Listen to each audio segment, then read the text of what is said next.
믿는 자만이 할 수 있는 고백이라는 제목을 가지고 여러분과 함께 말씀을 살펴보고자 합니다. 오늘 말씀에서 제자들은 예수님의 제자라는 말이 무색할 정도로 너무나 무능력한 모습을 보여줍니다. 분명 마가복음 6장에서 예수님은 제자들에게 귀신을 쫓는 권능을 주셨습니다. 제자들은 그 권능을 가지고 나가서 회개하라 전파하기도 하고 많은 귀신을 쫓아내며 많은 병자에게 기름을 발라 그들의 병을 고쳤다라고 성경은 분명히 기록하고 있어요. 그런데 오늘 마가복음 9장에 와서 보니까 제자들은 귀신 들린 아이 하나를 고치지 못하는 모습을 우리에게 보여줍니다. 심지어 제자들은 그 귀신 들린 아이 하나를 두고 서기관들과 논쟁하고 있었다라고 성경은 말합니다. 바로 그때 예수님께서 찾아오셔서 그 상황을 정리해 주시죠. 예수님은 그 아이의 아버지와 대면하시고 언제부터 이렇게 되었는지 먼저 물으십니다. 예수님은 언제나 마음을 먼저 헤아려 주시는 분이라는 것을 우리는 이 대면을 통해 알 수 있는 것이죠. 귀신 들린 아이의 아버지가 예수님께 우리를 불쌍히 여기사 도와주옵소서 하자 예수님은 23절에서 할 수 있거든이 무슨 말이냐? 믿는 자에게는 능히 하지 못할 일이 없느니라 말씀하셨습니다. 예수님은 25절에서 아이에게서 귀신을 쫓아내시고 귀신이 나간 아이가 죽자 27절에서 예수님은 그 아이의 손을 잡아 일으키셔서 살려내십니다. 제자들이 예수님께 묻습니다. 왜 우리는 이 귀신을 쫓아내지 못했습니까? 예수님께서 기도 외에 다른 것으로는 이런 종류가 나갈 수 없느니라 말씀하심으로 오늘의 사건이 마무리가 되고 있습니다. 마가복음은 계속해서 우리에게 예수님의 제자는 어떤 삶을 살아야 하는지에 대해 이야기해 줍니다. 그런데 아이러니하게도 예수님의 제자로서 제자들은 거룩하고 지혜로우며 신실한 모습을 끝까지 보여주지 못합니다. 마가복음을 묵상하면서 저는 개인적으로 왜 이렇게 제자들이 멍청할까? 라는 생각을 자주 하게 됐어요. 많은 것을 보고 들으며 경험했음에도 불구하고 제자들은 여전히 모르고 여전히 멍청합니다. 마가복음을 읽으면서 성경은 우리에게 제자들처럼 신앙생활을 하지 말라라고 말하는 것일까요? 반면교사 삼아서 너희들은 예수님의 제자다운 모습으로 제자로서의 삶을 살아내라 말하는 것이겠습니까? 마가복음은 우리에게 지속적으로 이 제자들의 연약한 모습을 마주하게 합니다. 제자들은 예수님을 쫓아가지만 예수님이 어떤 분이신지 그리고 예수님이 어떤 사역을 감당하게 될지 모릅니다. 예수님은 제자들에게 거듭해서 말씀하시지만 제자들은 알아듣지 못합니다. 제자들은요, 몰라요. 알려줘도 모르고 보여줘도 모르고 심지어 예수님이 부활하시고도 제자들은 숨습니다. 이쯤에서 우리는 다시 질문해 볼 수 있게 됩니다. 도대체 성경이 말하고자 하는 이 제자됨이란 무엇인가? 라는 것이죠. 어떻게 해야 정말 예수님의 제자로서 살아갈 수 있을까? 내가 무엇을 더 포기하고 무엇을 더 열심히 노력해야 제자로서 변화될 수 있는 것일까? 우리는 신앙생활을 하면서 어떤 모습이 되기를 기대하고 또 그렇게 변화되려고 노력하나요? 예수를 믿으면 우리는 도대체 어떻게 달라지는 것입니까? 성경은 오늘 우리가 은연중에 생각하고 있는 이 제자됨의 모습, 신자의 모습에 대한 오해를 바로잡아주고 있습니다.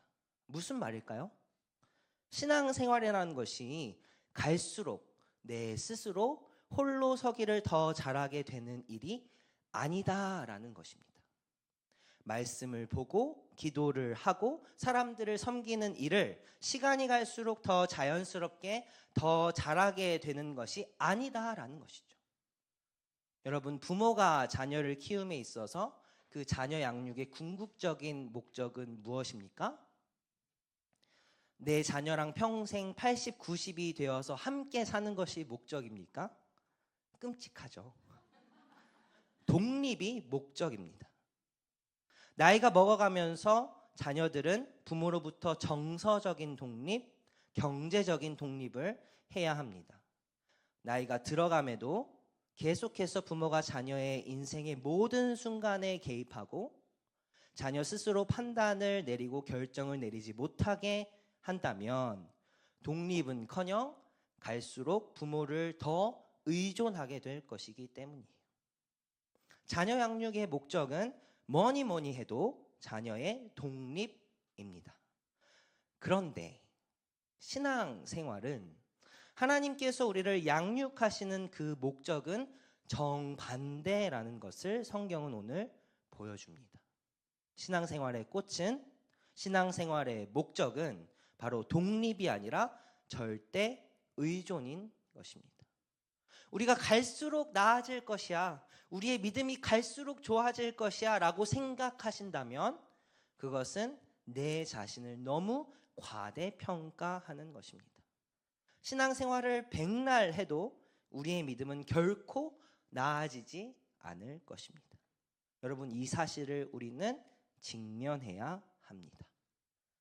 연차가 쌓여갈수록 우리가 더 거룩해집니까? 아니죠.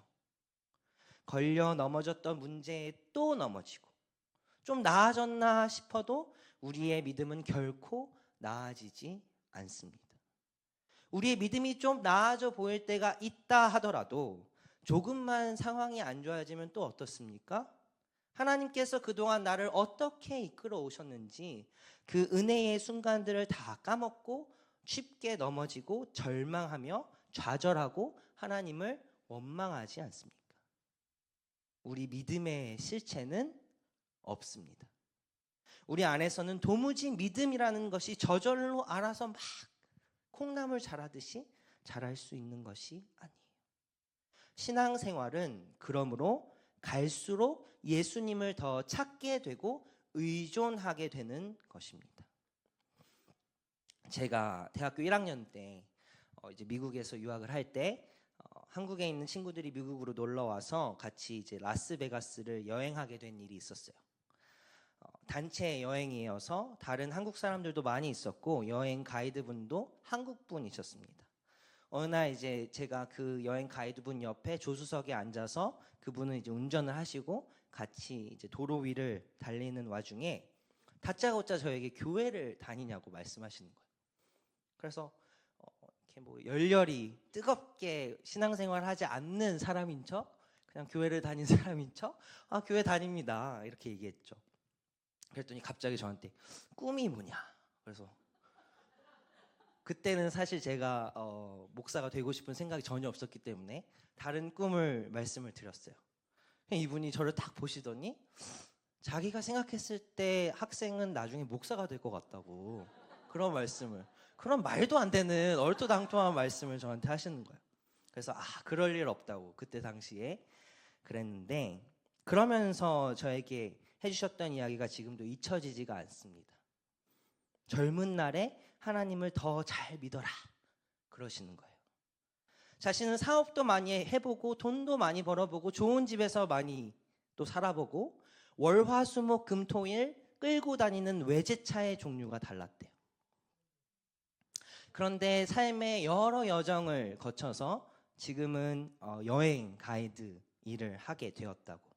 그렇지만 그분은 자신은 슬프지 않다 이렇게 말씀하시면서 저에게 골프에 대한 이야기를 해주셨어요. 골프를 친 적이 있느냐? 이 4시간 동안의 운전이었는데 굉장히 재밌었습니다. 골프를 친 적이 있느냐? 전 골프를 친 적이 없었거든요. 그래서 골프를 쳐본 적이 없습니다. 그랬더니 그분이 그런 말씀하시는 거예요. 자기는 골프 치는 걸 굉장히 좋아했는데 처음 골프를 배울 때 2년에서 3년간은 손에 힘을 빼는 연습을 죽어라고 시킨다라는 거예요. 그렇게 손에 힘을 빼야 골프를 제대로 칠 수 있게 된다. 그분이 맞는 말을 했는지 저는 잘 모르겠습니다. 그런데 그러시면서 하시는 말씀이 우리의 인생도 마찬가지인 것 같다. 하나님께서는 우리에게 인생을 살아가면서 가지고 있는 우리의 힘을 서서히 빼게끔 만드시는 것 같다라는 이야기를 제게 해주셨습니다. 사랑하는 여러분, 신앙생활이라는 것이 하면 할수록 내가 더 경건해지고 신령해지고 굳센 믿음을 가져서 어떤 상황에서도 흔들리지 않는 초인이 되는 것이 결코 아닙니다. 어떠한 상황에도 의연하고 담대히 싸워 이기는 삶을 능히 살아내는 것이 신앙생활의 목적이 아니라는 거예요. 광풍이 몰아치는 바다 위에서 우리는 제자들과 다르게 의연하게 하나님께서 함께 하시니 난 죽지 않을 거야 할 수 있겠습니까? 우리는 귀신 들린 아이를 주신 그 귀신 들린 아이를 고칠 수 있는 그 권능을 주신 하나님을 믿으면서 그 귀신 들린 아이를 깔끔하게 귀신을 몰아낼 수 있을까요? 내 신앙의 수준이 위로 올라가고 다른 사람들이 다 우러러 볼 수 있는 믿음 좋은 신령한 사람이 되는 것이 아니라 아래로 자꾸만 내려가는 것이 신앙생활인 것입니다. 말씀을 보면 볼수록 예배를 드리고 훈련을 받고 교회로서 지어져 가면서 내가 참 연약한 존재구나. 내가 참 착한 사람이 아니라 나쁜 사람이구나. 내가 참 똑똑한 사람이 아니라 아무것도 모르는 무지한 사람이구나. 내가 세상의 다른 사람들보다는 좀 나은 사람인 줄 알았는데 그들과 똑같은, 아니 그들보다 어쩌면 더 악한 죄인이구나라는 것을 더 깊이, 더 촘촘히, 더 예민하게 깨닫게 되는 것입니다. 그런데 여러분, 만약 여기서 우리의 신앙생활이 멈추는 것이라면 우리는 얼마나 비참하겠습니까? 나는 너무 나약하고 보잘것없는 사람이면 그것이 얼마나 받아들이기 어렵겠습니까? 세상에서 나의 무기력함을 맛보는 일은 비참한 일이지만 신앙생활에서 나의 무기력함을 맛보는 일은 기적이라고 성경은 이야기합니다.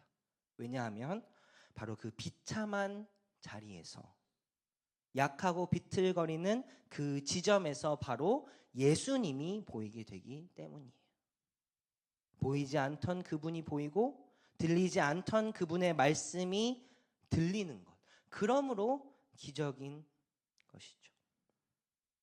내 힘으로 어찌할 수 없는 일들이 점점 더 많아지고, 그러므로 포기하고 낙심하는 것이 아니라 하나님 앞으로 나아가는 것, 그것이 진정한 제자됨의 모습이라는 것을 성경은 우리에게 말해주고 있는 것입니다. 내가 교회를 다니면 할 수 있는 일이 더 많아지고 해결되는 것들이 점점 더 늘어나는 것이 신앙생활이 아니라 나의 연약함이 더 드러나게 되는 것이 신앙생활인 것이죠. 고통스러운 일입니다. 그러나 그 순간에 나를 회복시키시고 일으켜 세우시는 하나님의 은혜가 있는 것입니다. 그 은혜가 무엇입니까? 내 비참한 인생을 위해 나에게 오신 예수님을 만나는 일입니다. 오늘 말씀에서 제자들은 예수님께 묻습니다. 왜 우리는 귀신을 쫓아내지 못했습니까?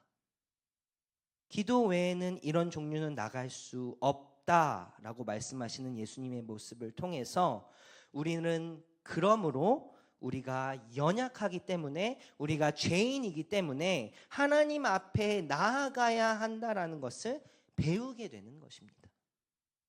예수님으로부터 부르심을 받고 심지어 제자들은 권능을 받았음에도 불구하고 내가 할 수 있다라고 믿는 그 순간 되지 않는 것이죠. 내가 너에게 온갖 능력을 주어서 일을 잘 감당하게 해줄게. 그것이 하나님의 뜻이 아닙니다. 내가 너와 함께 하겠다가 하나님의 뜻인 것이죠. 그러니 우리는 끊임없이 하나님 앞에 나아가는 그 은혜를 힘입어야 되는 것입니다. 여러분, 우리가 할 수 있는 것이 많으면 기도하지 않습니다. 내가 해결할 수 있다라고 생각되면 기도 대신 논쟁을 택합니다. 사춘기 자녀를 둔 부모님 생각해 보세요. 교회에 가지 않으려고 하는 자녀와 한바탕 난리를 칩니다. 머리끄댕이를 잡고 교회에 데려오지만 마음은 이미 서로 상해 있어요. 처음에는 내 자녀가 교회에 나와준다면 더할 나위 없이 감사하겠다 싶었는데, 아니 이 녀석이 예배를 드리는 모습을 보니까 마음에서 막 열이 납니다. 예배를 드리는데 자꾸 졸고 늘어지고 입도 뻥끗 안 하는 아이를 보면서 또 시험에 드는 거죠. 아니 이왕 나왔으면 귀라도 열어서 좋은 말씀이라도 한번 들어보지. 내가 너에게 이것도 해주고 저것도 해주고 너한테 해주는 게 얼마나 많은데 너는 고작 주일에 이 몇 시간 교회에 나오는 게 그렇게 힘드냐. 아이가 참 배은망덕해 보이기까지 합니다. 오늘 말씀의 제자들과 같이 어릴 때부터 귀신 들린 아이와 그 아버지를 향한 긍휼의 마음을 잃어버리게 되고 서기관들과 쓸데없는 논쟁을 벌이는데 시간과 에너지를 쏟게 되는 것이죠. 주님이 우리에게 맡겨주신 일은 영혼을 돌보라는 것이지 사역을 잘하라는 것이 아닙니다. 아이를 사랑하라는 것이지 교회를 끌고 오라는 것이 아니기 때문이죠. 내가 이 아이를 교회에 데리고 나올 수 있다라고 생각하는 그 마음을 내가 내려놓을 때 주님을 찾게 되는 것입니다. 내가 한 사람의 인생을 도무지 변화시킬 수 없다고 인정하기 시작할 때 예수님을 부르게 되는 것이죠. 나의 전적인 무능력함을 깨닫게 될 때 비로소 기도가 나오게 되는 것입니다. 폴 밀러 목사님은 그러므로 기도하는 행위 자체가 곧 죽는 일이다 라고 말합니다. 왜요? 기도는 자신의 행위를 끝내고 하나님의 행위로 들어가는 문을 여는 의지적 행동과 결정이다 라고 얘기하고 있어요. 그러므로 믿는 자들만이 할 수 있는 고백이란, 주님, 이제 제가 이 정도 되었으니 내가 할 수 있습니다. 맡겨만 주십시오. 그것이 아니라 주님, 나를 살려주십시오. 나를 좀 불쌍히 여겨주세요. 그리고 뭐예요? 주님, 나의 믿음 없음을 도와주세요. 그 고백이 되는 것입니다. 오늘 말씀 24절을 우리가 함께 읽어보겠습니다. 오늘 말씀 24절 함께 읽습니다. 시작.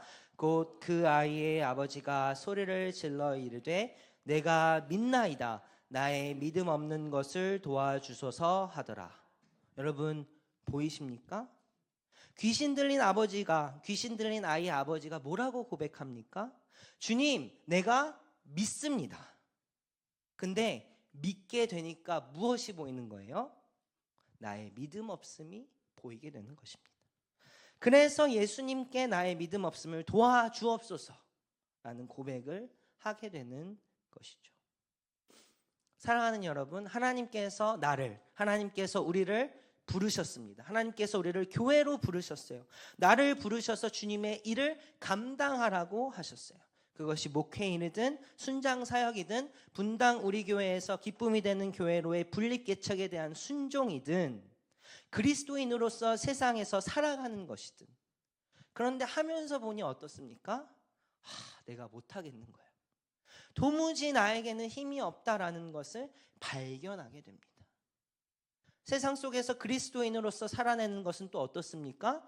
결코 쉬운 일이 아닙니다.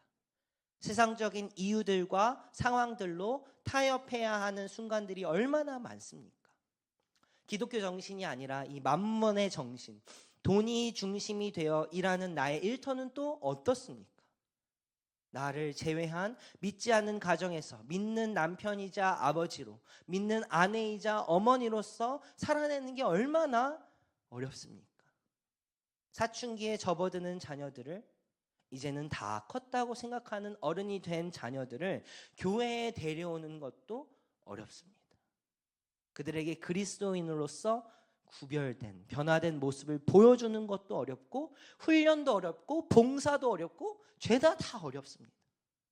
큰 교회에 있다가 작은 교회에 와보니 내가 더 드러나는 것 같고, 관계도 어렵고, 자꾸만 상황들이 나를 건드리고 힘들게 합니다. 그때 우리는 사람들과 상황들과 내 자신과 논쟁하게 되죠. 그리고 하나님 앞에 따져 묻습니다.